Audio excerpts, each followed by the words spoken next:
Tenemos una pregunta que nos hizo nuestra hermana Anamín Núñez. Anamín Núñez desde Bogotá nos hizo una pregunta. Es la siguiente: pastor, ¿Dios no tiene sentimientos ni emociones? ¿Me podría explicar, por favor? La pregunta de nuestra hermana Anamín: pastor, ¿Dios no tiene sentimientos ni emociones? ¿Me podría explicar, por favor? Esa es la pregunta que nos está haciendo nuestra hermana. Quedó en el contexto de lo que hablábamos la semana anterior acerca de los antropomorfismos que se usan en la Biblia cuando nos referimos o cuando la Escritura se refiere a Dios. En ese contexto tenemos que explicar que Dios no es hombre, como dice la Biblia. Dios es espíritu, y por lo tanto no hay manera de atribuirle a Dios ni características físicas alguna. De ninguna manera se le puede atribuir a Dios una característica física.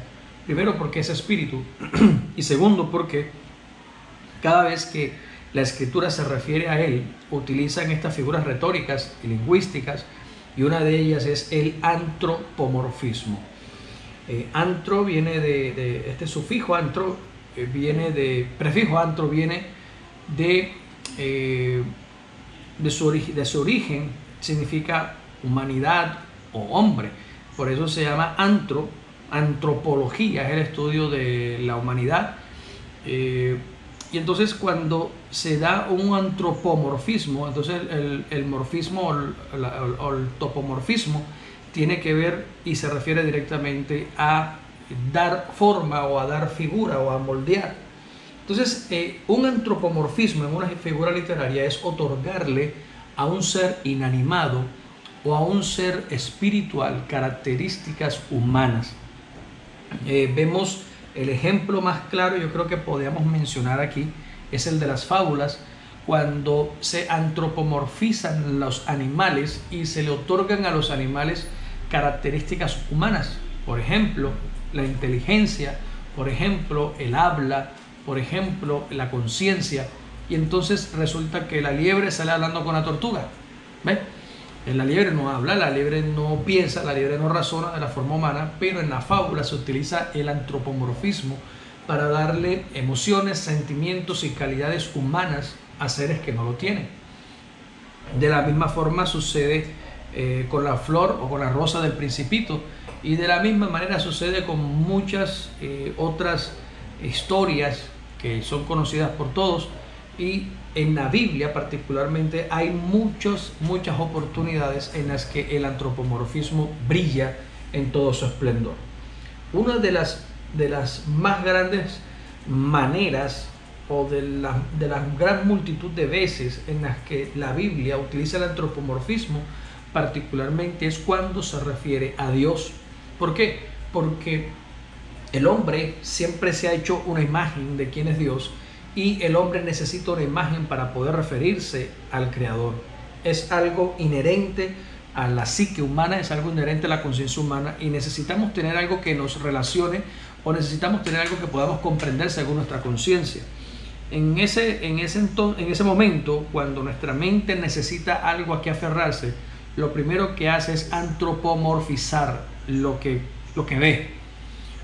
En la vida diaria, en la práctica, muchas veces estamos en una habitación oscura y vemos una sombra y automáticamente nuestro cerebro la antropomorfiza, y ya nos imaginamos que la sombra que está ahí no es la sombra del mueble, sino que hay una persona metida ahí. Antropomorfizamos todo.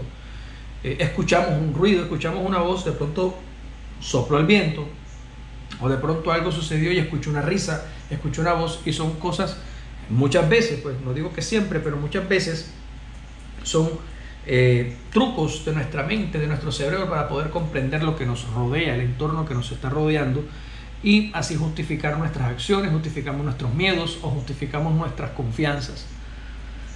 Cuando hablamos de Dios sucede exactamente lo mismo. Los profetas siempre han escrito y han dejado muy claro que nadie ha visto a Dios jamás. ¿Cómo entonces dicen que tiene brazos?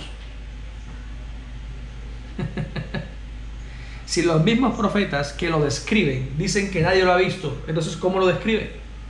¿Cómo dicen que Dios tiene ojos así? ¿O cómo dicen que es asado, o que tiene tal cosa, o que tiene tal ropa, ¿cómo hacen para definir o describir a alguien a quien de plano, por su propia palabra, dice que nunca han visto? Ese es el meollo, digamos así, y en lo que la mayoría de la gente nunca entra a meditar. Cómo un profeta describe a alguien con lujo de señales y al mismo tiempo dice nadie lo ha visto jamás. ¿Por qué lo hacen de esa forma? Porque es la forma como pueden describir la revelación que han tenido y darle un entendimiento al oyente y aún a su propio cerebro. El profeta tiene que tratar de encajar cada cosa de la revelación y asumir vacíos. La mente asume vacíos, asume espacios en blanco y los rellena con información que tenga disponible a la mano, y entonces dice lo que dice, que hay un brazo, que hay una mano, que el dedo de Dios, que los ojos de Dios eran de tal manera, que la voz se oía así, y entonces antropomorfizamos a un ser que está por fuera de nuestro entendimiento, a un ser que está por fuera de nuestro conocimiento, de nuestro intelecto, y que no puede ser jamás definido por las palabras humanas. Yo creo que el apóstol Pablo fue mucho más sabio cuando dijo: vio cosas y oyó cosas inefables que al hombre no le es dado expresar. A mí me alegró muchísimo cuando encontré al apóstol Pablo definir las cosas que vio en la presencia del Señor y no dijo nada. El apóstol Pablo dijo que eso era la maravilla, pero que no había palabras para describirlo. Eso es lo mejor, y entiendo que el apóstol Pablo lo hizo al final porque había una revelación del Espíritu Santo, y esa revelación completa del Espíritu Santo lo llevó a la verdad de que no podía antropomorfizar la divinidad de Dios, sino decir simplemente que era maravilloso, inefable, y que no podía explicarlo con palabras o con lenguajes de esta tierra. Esa es la manera más sabia de definir a Dios y de definir su gloria. No se puede definir más nada. Entonces, cuando dicho esto, hermana Anami y el resto de los hermanos que nos escuchan, cuando hablamos del antropomorfismo en la Biblia, aparecen muchas veces, y usted puede, si usted se dedica a leer la escritura con juicio, con disciplina, va a poder subrayar cientos de oportunidades, si no digo miles, en las que el antropomorfismo cobra vida en la Biblia para explicarnos a nosotros realidades espirituales. Y entonces ese Dios que nadie ha visto, que nadie conoce, el mismo Hijo dijo: nadie ha visto a Dios jamás sino el Hijo, el que descendió del cielo. Él lo conoce, más nadie. Juan capítulo 1 versículo 18 dice: nadie ha visto a Dios jamás, el unigénito y Dios que está en el seno del Padre, Él lo explicó. Porque nadie lo ha visto, nadie lo conoce. Entonces el Dios invisible del viejo pacto, cada vez que la Biblia se refiere a Él con atributos humanos, físicamente, mentales, psicológicos, y cuando hablo de mentales o de psicológicos o de emocionales, entonces nos referimos a la felicidad, a la alegría, al gozo, a la ira, al enojo, al celo. Cada vez que encontramos estas descripciones que son solamente antropomorfismos de Dios, tenemos que entenderlos como tales, como antropomorfismos, y no que Dios sienta tal o cual cosa de la forma como nosotros nos la imaginamos. Esa es la razón, para cerrar esta definición, esta respuesta, esa es la razón por la cual cuando hablamos del amor de Dios nos chocamos. Decimos: nadie puede amar como Dios ama. Obvio, porque Él no ama como aman los humanos. Pero lo que Él siente se antropomorfiza y se define como amor ágape, y lo ponemos como lo más excelso, lo más elevado y lo más sublime, para que nuestra mente pueda entender a qué se refiere. Pero realmente no es ese sentimiento, no es el sentimiento humano del amor. O cuando decimos que Dios es celoso, pues automáticamente uno dice: bueno, el celo es porque le da enojo que lo de él se comparta con otro, pero entonces sería egoísmo. No, es celo, o sea, que no le gusta que su mujer esté con otra persona, ¿sí? Entonces, sí, claro, así como a uno no le gusta que la mujer de uno esté con otro, claro. Entonces uno entiende en ese antropomorfismo que Dios es celoso, porque uno es celoso. Pero ¿realmente Dios siente celos como lo siente el ser humano? No, nunca es así. O cuando Dios se enoja y entonces dicen: no, que eso es una ira santa. En serio, ¿de dónde sacaron eso? ¿De dónde sacan que Dios tiene ira santa? Es porque es una forma de tratar de comprender y de explicar cómo una emoción humana tan baja, tan vil, puede hacer parte de un ser supremo tan santo y tan puro. Entonces decimos, está irado, pero de manera santa. Esa es la incapacidad de nuestro raciocinio humano tratando de definir al que es indefinible por definición. Esto parece una redundancia y un trabalenguas, pero Dios por definición es indefinible, no lo podemos definir. El apóstol Pablo, reitero, dijo, oyó y vio cosas inefables que al hombre no le es dado expresar. Entonces, en este contexto, el Dios de Israel no tiene emociones y no tiene sentimientos algunos de la forma como nosotros los seres humanos los podemos entender. Pero para efectos de esta creación y en este mundo de 4 dimensiones, pues para nosotros basta con saber que Dios nos ama y punto. Ya, que Dios se enoja, listo, perfecto, que Dios es celoso, vale, que Dios le da ira, sí, que Dios es vengador, sí, pero realmente Dios hace venganza como hacen los hombres la venganza. Dios es justo, claro, Dios es justo, pero realmente la justicia de Dios es la justicia de los hombres. No, es solamente una aspiración de los autógrafos de la Biblia, de los autores, de los escritores de la Biblia. Es una pura intención de tratar de dar a conocer cómo es Dios a los seres humanos, pero todos ellos erraron en muchas maneras porque quisieron y lo hicieron de una manera muy humana. Lógicamente no lo podían hacer de otra forma. Por eso apunto a que no es que esté mal lo que hicieron, lo hicieron bien, fue inspirado por el Espíritu Santo, porque es la única forma como nosotros podríamos comenzar a comprenderlo.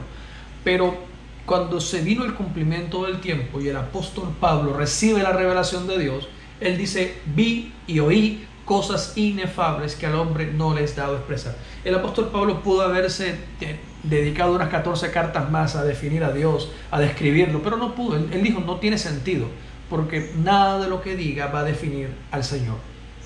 Y ahí lo dejó, para que nosotros sepamos que si queremos conocer a Dios tenemos que venir al Hijo, que es Jesús. Él es la imagen del Dios vivo, del Dios invisible. Y entonces cuando la Escritura encierra la divinidad de Dios y esa magnificencia de Dios en el estuche de semejanza humana al que llamamos Jesús de Nazaret, cuando Jesús vino a la tierra en semejanza humana, entonces Él sí podemos decir que en esa semejanza humana sintió tristeza. Él sí lo dijo, sintió angustia, se gozó, se alegró, lloró, sintió enojo, volteó las mesas por allá, levantó a correr a todo el mundo y echó a los cambistas de la casa y dijo, el celo de tu casa me consume, mi casa, casa de oración es, y todas estas cosas las hizo Dios en ese estuche humano. Si queremos mirarlo de esa forma, podríamos afirmar entonces que Jesús como hombre pudo haber tenido emociones y sentimientos como hombre, y eso es lo único que podría decir. Por eso Hebreos, creo que es Hebreos capítulo 4 versículo 15, dice que Hebreos 4:15, por favor, creo que es la cita bíblica que dice que Jesús fue probado y tentado en todo conforme a nuestra semejanza, pero sin pecado. Creo que es esa, Hebreos 4:15. Vamos a leerla, por favor. Dice, porque no tenemos un sumo sacerdote que no pueda compadecerse de nuestras debilidades, sino uno que ha sido probado en todo, según nuestra semejanza, excluido el pecado. Entonces Jesús sí fue probado en todo, y Él en su humanidad sí podríamos afirmar que sí tuvo sentimientos y emociones a la manera humana, porque fue probado en todo. Su naturaleza en esta tierra fue probada como la nuestra. Pero cuando hablamos de Dios, ese ser inmaterial, ese ser espiritual, omnipotente y omnipresente, no podemos atribuirle de manera directa las emociones y los sentimientos de los seres humanos, porque, reitero, lo que la Biblia hace cuando lo presenta de esta forma es una figura retórica que se llama antropomorfismo, para nosotros poder entender un poco más al Señor, al Creador. Es lo que puedo decir por ahora al respecto, hermana Namín Núñez. Espero haberle dado respuesta a su pregunta y que hayamos quedado claros en la respuesta. Un saludo especial para mi amigo Armstrong Hernández, ingeniero, qué bueno tenerte por aquí, mi hermano, un abrazo. Mi hermano Armstrong Hernández es el director de mi trabajo de grado de tesis en la universidad cuando estudié. Armstrong Hernández está con nosotros aquí hoy. Fue mi maestro también en diseño mecánico. Diseño mecánico y ¿qué otra cosa? Armstrong, no me acuerdo, creo que en mantenimiento, no me acuerdo. Fue mi maestro Armstrong y luego fue el director del programa de la Facultad de Ingeniería Mecánica. Y fue evaluador de mi trabajo de grado, de mi tesis también. Armstrong, qué bueno que estés por aquí, ingeniero, qué bendición. Cordial saludo para ti, para tu familia, y gracias por estar aquí esta noche, aceptar esta invitación para acompañarnos. Un saludo también para Mauricio Cataldo Avaria desde Santiago de Chile. Un abrazo, pastor, qué bueno que estés por aquí también hoy. Tenía rato que no te veía cerquita. Y bueno, un saludo especial también para Yaira Sierra Rodríguez desde el Concord. Obed Cantillo, también un saludo especial. Bueno, por ahí hay una pregunta que ya está acumulada, que ya le hizo nuestra hermana Sandra, pero tenemos dos aquí antes. Y vamos a mirar la segunda pregunta de esta noche. La pregunta nos la hace Alcira Ledueña, dice: ¿por qué la Biblia dice que el que confiesa que Jesús vino en carne es de Dios? Si cualquiera persona lo puede decir. Eso está, creo que en Primera de Juan. Creo que está en Primera de Juan, el capítulo 4. No recuerdo. Búscala, por favor. Creo que es Primera de Juan 4. Primera de Juan, capítulo 4, verso 2. Creo que es la cita. Si no estoy mal. Primera de Juan, capítulo 4, verso 2. ¿Qué dice? Dice: en esto conoced el Espíritu de Dios. Todo espíritu que confiesa que Jesucristo ha venido en carne es de Dios. En esto conoced el Espíritu de Dios. El Espíritu de Dios. Todo espíritu que confiesa que Jesucristo ha venido en carne que Jesucristo ha venido en carne es de Dios. La pregunta es: ¿por qué la Biblia dice que el que confiesa que Jesús vino en carne es de Dios si cualquier persona lo puede decir? Sí, la confesión en este sentido no se refiere a lo que digo, sino a lo que creo. La confesión es lo que creo, y porque lo creo lo hablo, lo digo. De ahí donde la Biblia dice que de la abundancia del corazón habla la boca. La confesión no es decir, la confesión es creer. ¿Estamos claros en eso? La confesión es creer. Confiesa que Jesús es el Señor. Yo confieso que Jesús es el Señor. No es decirlo. No es decirlo. Confesar que Jesús es el Señor es creer que Jesús es el Señor. Ergo, si Él es el Señor, me humillo ante Él, lo obedezco, me postro a sus pies y le sirvo, porque confieso que Jesús es el Señor. Confesar es creer, y creer es actuar conforme a lo que creo. De ahí es donde viene este orden o esta declaración del apóstol Juan cuando dice que los espíritus que confiesan que Jesús vino en carne son de Dios, porque lo creen. Número 2, el asunto de la confesión de que Jesús vino en carne, pues realmente toda la humanidad sabe que Jesús existió, toda la humanidad sabe que Jesús vino. De hecho, tenemos partida la historia en antes de Cristo y después de Cristo, porque toda la humanidad, la comunidad científica, la comunidad, aún los ateos, todo el mundo utiliza el AC para antes de Cristo y el DC para después de Cristo. Estamos en el año 2020 después de Cristo. Ya, o sea, todo el mundo sabe que Jesús vino, pero no todo el mundo cree. Todo el mundo lo sabe, todo el mundo lo confiesa en el habla. Vino Jesús, lo crucificaron y bla, bla, bla. Listo, eso la gente lo dice, pero eso no quiere decir que crean. Si usted se da cuenta, Israel no tiene su calendario partido porque ellos no creyeron, y como no creyeron tampoco lo confiesan. Ellos están en el año 5770 y pégale por allá, 5776 creo que está, porque ellos nunca creyeron que Jesús vino. Ellos no creen que Jesús vino. Saben que Jesús existió, pero no creen que Jesús vino. Y dice: ¿pero cómo así? ¿Cómo que los judíos saben que Jesús existió pero no creen que Jesús vino? Porque aquí es donde está el misterio. Para los judíos, Yeshua es la encarnación del Dios eterno en la tierra. Es Emmanuel. Y reconocer para un judío, reconocer que Jesús es Emmanuel o Yahvé, manifestándose como un ser humano, para ellos eso es muy grande. ¿Sí? Y como ellos no creyeron que Jesús lo fuera, aunque saben que Jesús nació, y aunque saben que murió crucificado, y aunque saben que fue un profeta, no lograron jamás creer que Jesús es Yeshua, es Emmanuel, es Dios manifestándose en carne, y por eso no lo confiesan.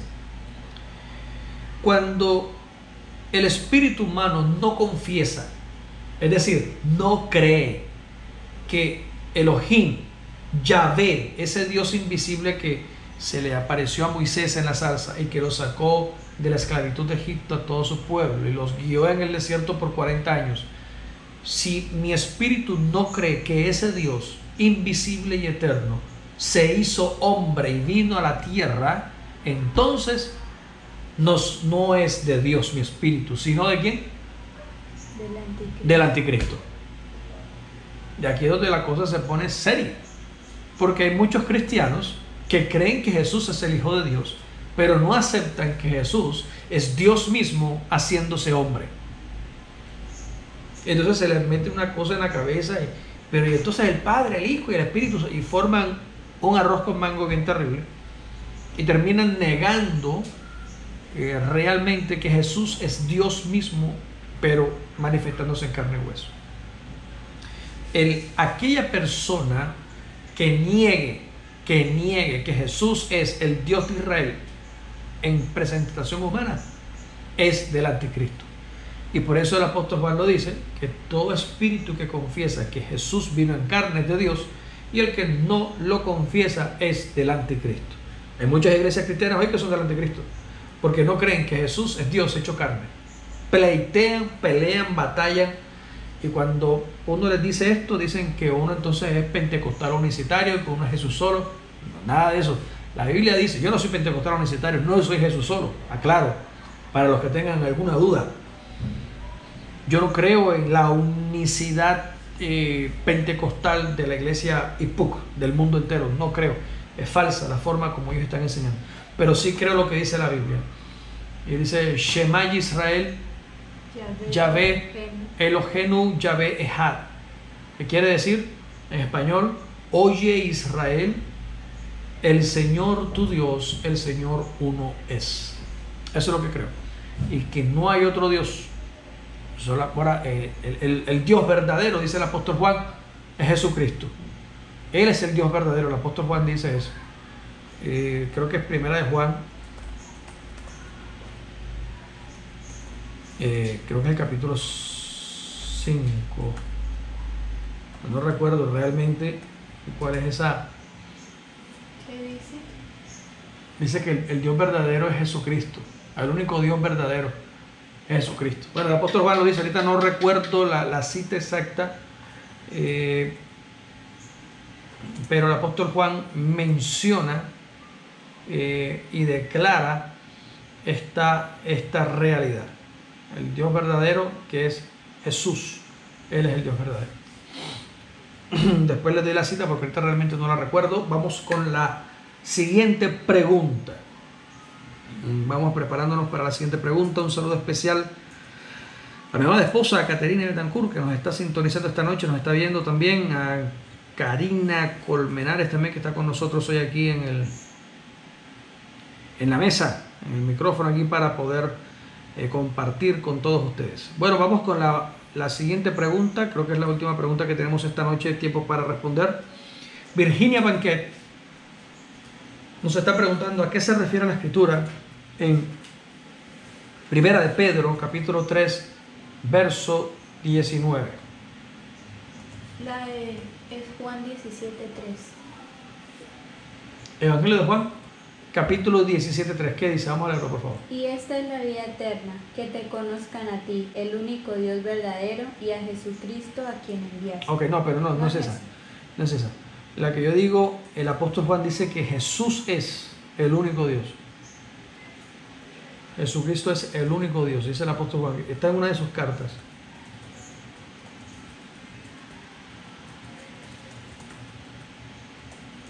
Está en una de sus cartas, pero realmente no recuerdo, no recuerdo cuál es la cita. Está en una de sus. Si alguno de los hermanos que está en sintonía nos puede ayudar, sería maravilloso que nos pudieran ayudar con esa cita. Dice que Jesús es el único Dios. Sí, realmente no la recuerdo ahorita. Realmente no la recuerdo.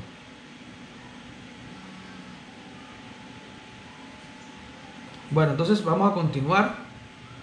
Vamos a continuar con la pregunta que nos hace nuestra hermana Virginia Banquet. Dice, ¿a qué se refiere la escritura en 1 de Pedro 3:19, en el cual también fue y proclamó a los espíritus encarcelados? Vamos a leerlo, por favor. 1 de Pedro 3:19. ¿Qué dice? Dice, en el cual también...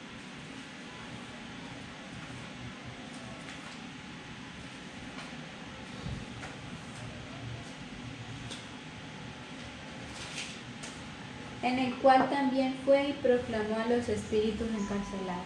Bueno, ¿a qué se refiere la escritura con esta palabra, hermana Virginia? La palabra que acabamos de leer se refiere al momento en el que Jesús descendió a las partes más bajas de la tierra, dice la Biblia. Jesús descendió a las profundidades de la tierra para predicar a los espíritus encarcelados. ¿Cuándo fue esto? En el momento que Él muere en la cruz del Calvario. Cuando Él da la vida en la cruz, dice la escritura que Él va a las profundidades de la tierra y está 3 días allí.